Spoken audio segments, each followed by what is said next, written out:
Hello, it's me, Dave March, the Spy Guy, coming to you from one of the last beacons in freedom in the free world in the year 2020. Future historians note today was the day Texas decided to sue the other four states. So if future historians looking back on this 20 years, this would have been made on that day. And I kind of feel obligated to kind of describe what latest craziness is happening here. Not trying to be, like I said, too political, but I wanted to just kind of like set the frame from where we are and talk about some stuff. And this is a book review, so I will be getting to the book shortly. But I wanted to just kind of say some of the things that happened recently. So today I went to lunch with a friend at a restaurant. Yes, these things can still happen, even the terrible places of Afghanistan, something like that. Hey, like you would think that we've been taken over by radicals. In some ways, I think we have been. This XSplit is not doing very well today. I have this weird framing thing around me. It's probably because of the light coming from behind me. That's it. Anyways, so yeah, I went to a restaurant and we talked about all the things that are going on. She had no idea about some of the stuff going on, but she's like, David, I just don't care. I like having the conversation with you, but I don't want to really, none of this thing is interesting, especially since my husband's a little QAnon versus me. So she hears the real crazy stuff.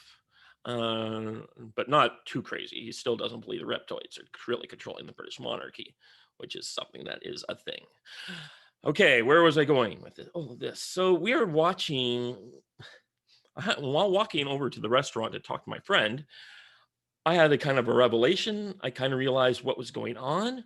We are in the middle of like, every so often we see these things happening in other countries, and now we're seeing it kind of happening in the United States of America, and it's unusual. We're in an Arab Spring moment. Events are accelerating at such a fast rate that institutions can't keep up with them. That was something I covered in yesterday's book report, but today we're seeing something like that happen now. As I said yesterday, remember when Hunter Biden was an issue? And now we're watching Texas sue other states, and we got there's something called an inaugural committee that's a bipartisan thing, and all the Republicans just voted against it.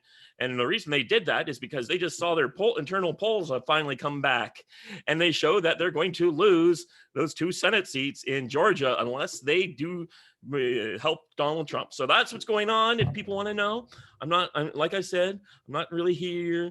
I don't want to be that show where I don't want to be Tim Pool, but I do have some election experience, and I have a historian's eye for things. So I'm connected in with a group of people that most of you are not. So I'm just trying to explain to you what I think is going on. That's what's happening. And I don't want to be like, I've gotten past the part where I was like, this is going on. You have to understand. Ah, blah, blah, blah, blah, blah. I've moved beyond that. And I can now kind of rationally, at least for the moment, rationally handle things and kind of give you the critical eye that I could not give that 2 weeks ago. One of the reasons why I wasn't doing as much shows back then, because I was just so caught up in insanity. Now, I was like the Young Turks in 2016. If you watch their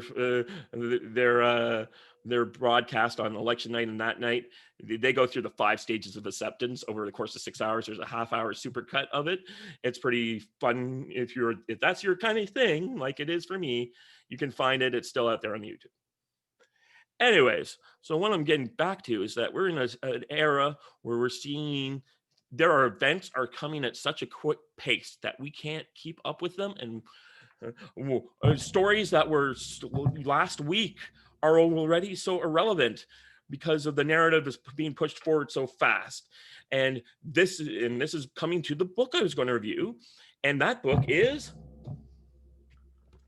Armageddon Averted, the Soviet collapse, 1970 to 2000.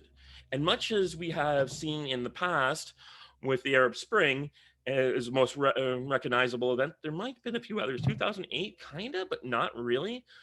It was revolutionary but that was more of a slow pulse, right? It was happening at a pace where everyone could kind of digest it, versus this is coming back at such a fast pace. There's something called, I believe, Boynton loops. I'm going to bring that up. OODA loops, I believe they go by. Yes. The OODA loop is the cycle, observe, orient, decide, act, developed by military strategist and United States Air Force Colonel John Boyd, as I was calling Boynton and Boyd loops. Boyd applied this concept to the combat operations process, often at the operational level during military campaigns. This is something I've encountered a while ago, and when Trump first appeared on the scene, like said, he was basically doing the same kind of thing. He was getting, we had a certain process of react and unreact to situations that has developed over the last 30 to 40 years with modern media and television and all that stuff. And what an OODA loop is like, I'm going to hit you with so many things so fast, you won't be able to keep up and you will lose control and you will be crushed by our military forces. They tried this in Desert Storm. This is kind of was shock and awe and a few other things. So the idea, the same has been applied to other military conflicts. Now, I am a guy I know, Colonel Tom Kratman. He's a writer. He says the OODA loop is all garbage. I don't think he's wrong in the sense that they're not garbage. I think he's right in the fact that you can break an OODA loop. But that's a whole other conversation that maybe I'll get into some other time. I could go into his article one of these days on that and kind of give you a reflection. But I just wanted to say that because that's what's happening here. We're being hit by so much information at such a great rate. We don't know, and you know what, this is bothering me. Let me pull down the blind here.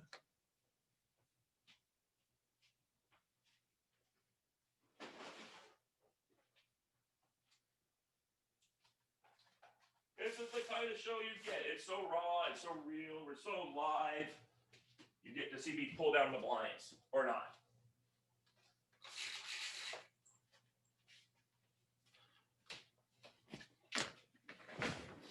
Yeah, that's a little better. Still a little off, but I feel, yeah, I can see myself now. There's still bookcases floating in the background. Anyways, yeah, and that's what we're seeing with that. So we're being hit by so much information so quickly and so rapidly, and there's so many disinformation actors. We have a hard time registering what is going on. So guess who also had a hard time understanding and reacting to what is going on? The Soviets.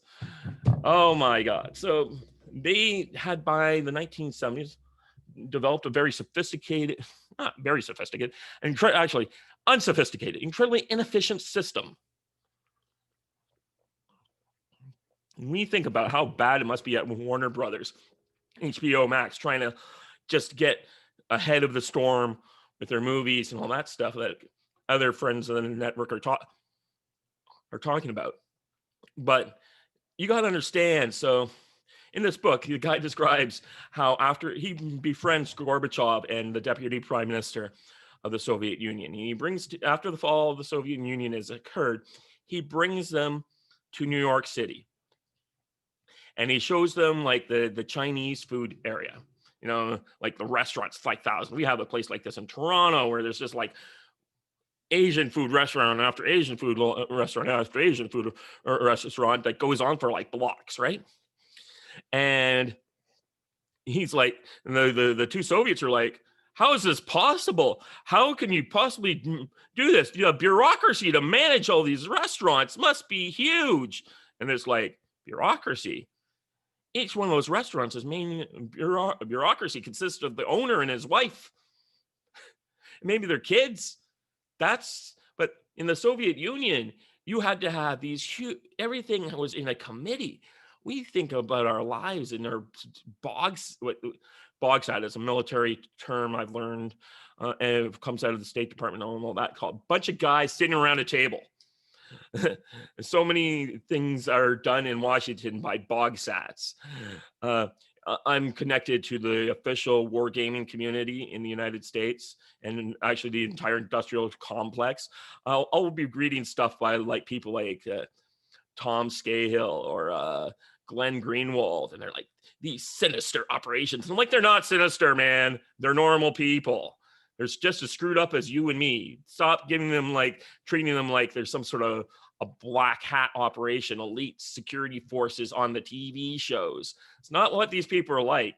I met Army colonels. They are huge. And I mean like huge, like walking around in these places that they're from the academics land. They could never survive a physical training like they did when they were young, but these guys have military ranks. I have a story about a friend of mine who is a Navy commander in the Secret Intelligence Service.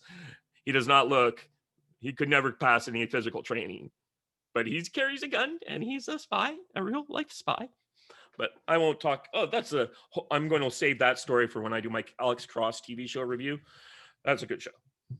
That's not the review though. Anyways, we're just, so yeah, much like the Soviet Unions, we are seeing this kind of institutional thing where, like I said in my previous review yesterday, about how this guy didn't understand. He's like, Trump News Network will never fly because he needs to spend all this money. And I'm like, there are guerrilla little organizations of news shows out there right now operating on budgets that Fox would not understand. How can you make a TV network on maybe running off shows for $100,000 a month and give you the same level of quality Fox does? Like, look at some of the shows in our network. Jody's Corner has a pretty sophisticated operation going on for a YouTuber. He's got like a whole command center, and he's not doing that on millions of dollars, although I understand he makes some real money, unlike me. I'm starting with the money and trying to make something. So that's how this works here. Anyways, so Armageddon Averted. This book here is important because he wanted to understand why, when the Soviet Union collapsed, why it didn't go as bad as it could have been. Like, we had thousands of nuclear bombs just rusting in fields somewhere. The bioterrorism industry could have, like, we think the current goings on in 2020 are bad.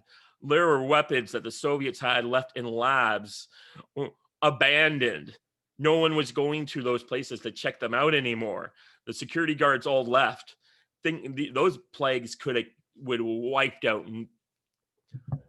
They could have killed hundreds of millions of people had they gotten in the wrong hands. And unfortunately, the United States ended up partnering with the Soviet Union at the end to at least get rid of so many of those things.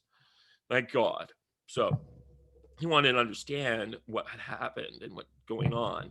If anyone's ever seen the movie Lord of War, you have some idea of just what the conventional weapons capability that came out of the United States of America.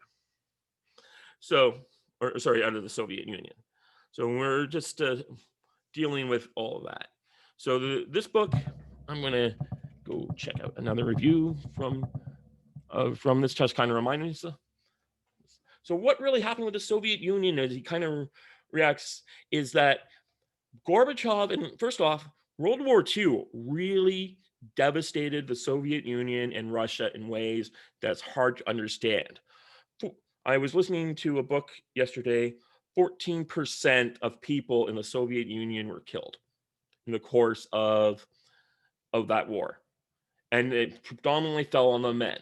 So you just had this huge gutting of a generation of young people that were not able to bridge that gap. And as a result, older people were kept a long time to do that. And you kept seeing that with the leadership of the Soviet Union. Khrushchev kind of coming in was and Brezhnev were kind of a breath of fresh air. But later on, before them and after them, there were just I guess less on Khrushchev's end. But after them, the Soviet Union leadership kept getting older and older to the point where like a general secretary would last 6 months right before Gorbachev came along. And then Gorbachev was there and he was in his 40s and all the other party officials were in their 70s and 80s. Like, remind you of anything? Go look at Joe Biden's little cabinet working out. suspicious looking group of characters. They all seem to be pretty old running the Democrat Party right now, versus we're watching with the Republican Party, where young, despite the Trump, more and more it's young, and McConnell, there's more and more young people are rising up in the ranks. And the thing about young people versus old people, they run loops around them. Old people, unfortunately, do not have the cognitive capabilities of a 30-year-old or even a 40-year-old. And they'll think and contemplate and can still talk about stuff, but they aren't able to process at the same speed that a young person can. And maybe new drugs and technologies will fix that. But back in the 80s, it's definitely worse than what it is now. And you had these giant bureaucratic committee rooms full of old people. You go watch Chernobyl to have an idea of how that was, that nuclear power plant scene, or sorry, that new scene. That was a little shocking, because there you got a room of like 40 guys who have no idea about how nuclear power plants are run, are there talking about what's going on. And that's also how it operates in China, except they brought in some younger people. That's a little bit, but that is how so much of these communist countries run by. And until I watched that show, I'm in part of something called National Security Decision Making Game, and we run games set in Soviet Union. We had something called the ideologue, and I always thought the ideologue was more. It's in the National Security Decision Making Game, you represent a cone of power, and within an institutional cone of power. So you're not just the president of the United States, but you're the White House chief of staff. You're all the stuff that comes with the office of the presidency, or you're the CIA or the FBI, or these cones of power. In communist countries, we always had a group called the ideologue. And until I watched Chernobyl, I didn't realize the ideologue would be an actual person in the room. I just thought it was just like, this is the force. This is kind of like communism itself is a player at the table. And that the communists, like, this guy is here just to remind you of all the things going on, but it wasn't an actual person. It was a thought that we were expressing in the game with a player. Like the media, that would be a good way to describe it. I didn't realize the ideologue would be a person in the room there to say to all these guys when they were panicking, don't worry, this is the great Soviet Union, we will never fall. Well, the ideologues got fallen pretty quickly in the fall of the Soviet Union. So more in that. So, well, my reviews are going to be long, rambling affairs, I guess. Get used to it. So he gets into that point where there was a secondary economy, 20 million people. Hey, you do know in this time with the virus, there are people having underground restaurants and meetings that are violating all the party all the rules. That's why I think you're never going to do that. The intellectual corruption of a closed society being exposed to things. One great story is, I understand, and this explains a little bit of North Korea. Everyone there is told that their civilization is the best. In communist Russia, why do they think they closed it off so that Westerners couldn't come in and see, is because they told everyone that everyone in the Soviet Union, they were the epitome of the world, and that everywhere else was worse. The United States were far off economically worse than that. So you had to have this kind of belief that, you were told constantly. And if you went out into the West and saw what it was like, and you realize, oh my God, things are not much better here than they are back home. That was a thought you couldn't allow into society, because then you would have a revolution. And we're now seeing that kind of in the same way with institutions in the United States, where it would be unthinkable a few years ago for Twitter to put down a line underneath someone saying, this article is disputed, go to this site to see why. And those sites are so terrible. If you press on the links, it does outrage me to have to deal with that. But that was what we saw we're seeing these Soviet Union stuff. Like, my girlfriend told me that in her small town in Pennsylvania, there was a restaurant doing a close. 7 cops in full riot gear arrived at 11 o'clock at night. The restaurant was in the middle of its close. People, the one guy on staff was just cleaning out the till. and verifying the money when cops showed up to harass him. What? That's the kind of stuff that happens in the Soviet Union. These guys are out of control. It's going to get worse. And we'll be lucky to live through it. Sorry, doing my Red October scene.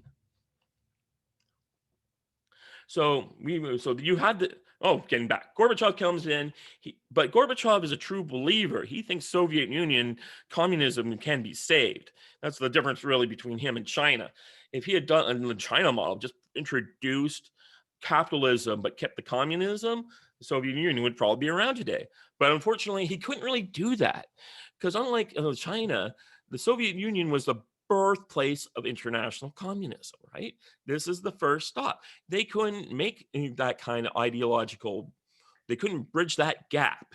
So they kept going. They started bringing in their glasnost reforms and didn't understand what that would mean in a planned economy. It's like, here's a line. Prior to 1985, the planned economy, greased with extensive black marketeering, choked by phenomenal waste, increasingly dependent on key foreign imports, had stagnated but had functioned. Compared with their parents and grandparents, the Soviet population was better fed, better clothed, and better educated.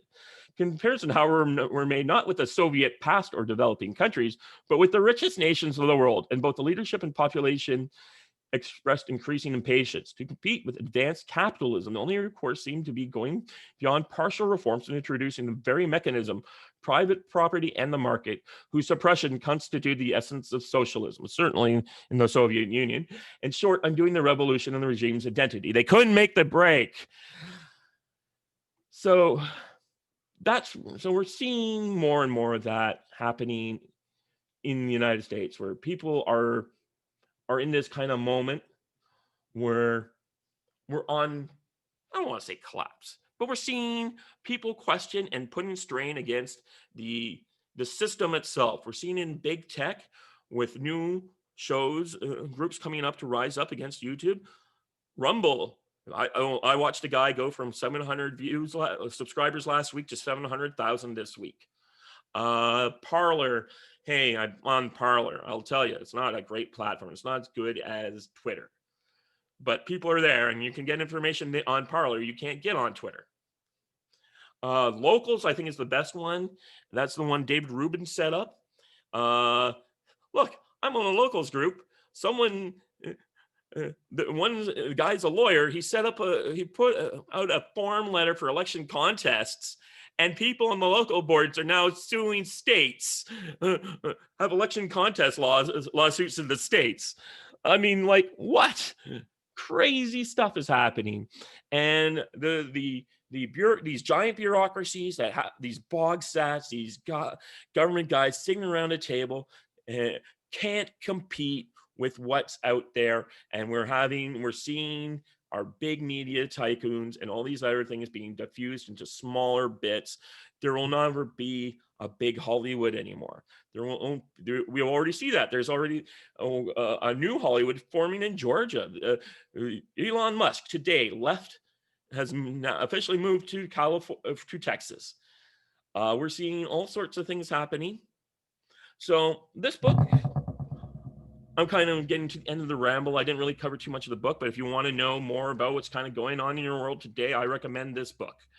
Like I said, I haven't gotten around to figuring out how to do my affiliate marketing yet. I just kind of want to, we're in this time when I just want to get content out there and get people noticing and listening and watching. So that's it. I'm going to give the book I only seem to be reviewing good books right now, and that's the time we live in. I'll be doing another book review tomorrow on something else that's been happening in the United States. This was a book called This Town. It was a big hit when it came back out in the late Obama era.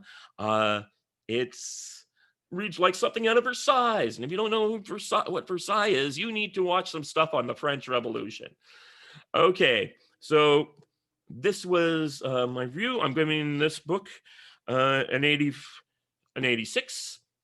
It's good. It's nice, short, thoughtful. It's only like 300 pages. It It's less than 300.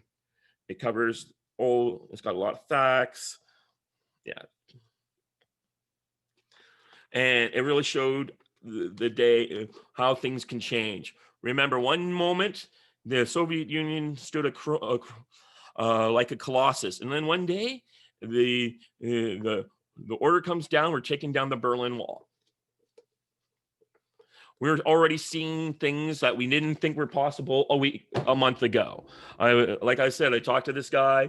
I was following this guy on Twitter yesterday, and he said something. This